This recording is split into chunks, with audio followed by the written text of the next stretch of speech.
Okay, third stanza. And then I heard them lift a box, that's the coffin, okay? And then I heard them lift a box and creak across my soul with those same boots of lead again. Then space began to toll. Okay, so something has died, some part of herself, it's in the coffin, it's being carried away by people with lead boots. Lead boots is a very heavy image, really kind of a vivid image. I think it's a powerful phrase, boots of lead.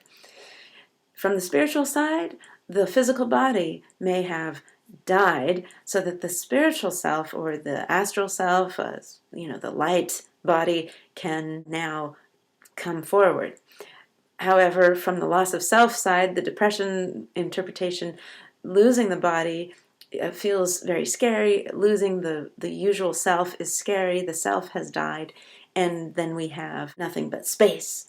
And she says at the end that space began to toll. Toll means to ring out, like a bell tolls. So space is tolling. Now, this could be in the depression side or the loss of self side, you're alone with this sound. On the spiritual side, a sound coming through when your normal awareness dies away is a commonly recorded experience. In the Eastern religions is known as the Om. So you may have heard of the syllable Om, and that fits here very well, especially as she goes on. She says, as all the heavens were a bell, and being but an ear. So all the heavens, all the space all around us is a bell tolling, and all of my being, her being, just becomes an ear, as if she's nothing but an ear to hear that sound. Now, from that spiritual reading, it makes sense. We've got this sound like the Om that's just coursing through the universe and coursing through the person who's in this deep, calm state. And in fact, it reminds me of part of Corinthians in the Bible where the writer says, I die daily. So this kind of death is a death of the regular awareness in order to let the spiritual awareness come through. Now, from the depression side, if this is a poem about loss of self and loss of sanity, then her usual way of thinking and being has been reduced down to just this sound, like being overwhelmed by this sound. And even though the word heaven is in there, which sounds pretty positive, this loss of sanity interpretation would have to say that this is a bad thing, that this sound is all you're left with, and that you've been stripped of every other usual way of being and thinking, and that is bad and scary.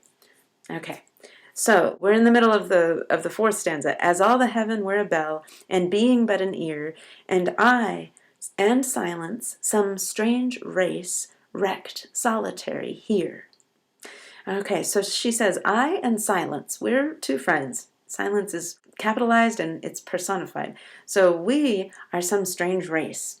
We are different from regular human beings. We feel like we're wrecked. That means like shipwrecked, solitary here. So we're shipwrecked on this new place, this new kind of being, and that could be extremely isolating and lonely. So if you're thinking about the loss of self, loss of sanity, then that is a lonely, isolating, sad thing. If you're thinking about the spiritual side, then to be alone with silence is a comforting state.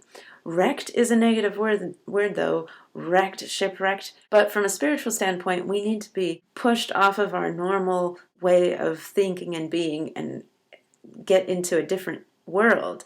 So you and silence are alone on this wrecked over here, solitary. And that's necessary to be able to go into these deeper states or higher states of consciousness. That would be a requirement for being in that state. In that case, it's a good thing. All right, now last stanza. And then a plank in reason broke, and I dropped down and hit a world at every plunge, and finished knowing then.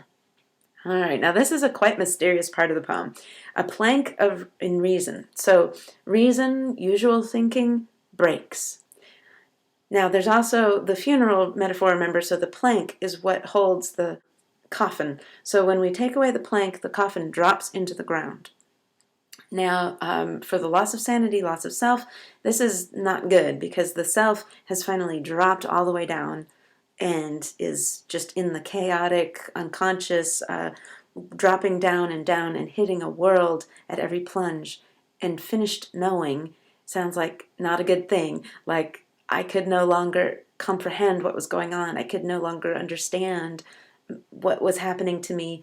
I'm just dissolved into nothing or into chaos. Okay, now from the spiritual reading, we would look at it this way, that a plank in reason broke. So the usual way of reasoning things and the mind being so busy with all of its chit-chat is truly broken.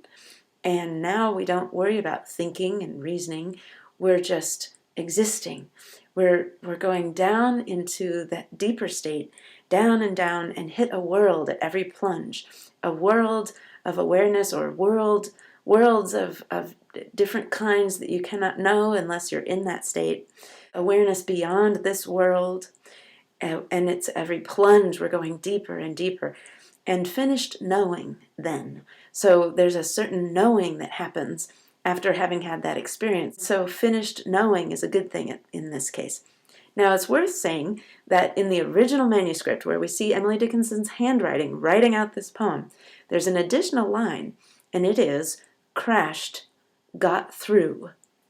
Crashed seems like she arrived somewhere. Now whether it's a violent arrival and this is bad, or whether it's a abrupt arrival and this is good, in any case she says got through. And got through, it could be that she just coped and got through it, or it could be that she broke through into a fully different kind of realization. So both interpretations really do hold up, and it depends on how you read these words and associations you have with the language here. It may also depend on your familiarity with ideas like meditative states. But anyway, it's an incredible poem, and it certainly is describing something that most people don't attempt to describe in words, some kind of ceremonial transformation. All right, thanks for joining me to take a look at this poem, and I hope you'll join me for another video sometime.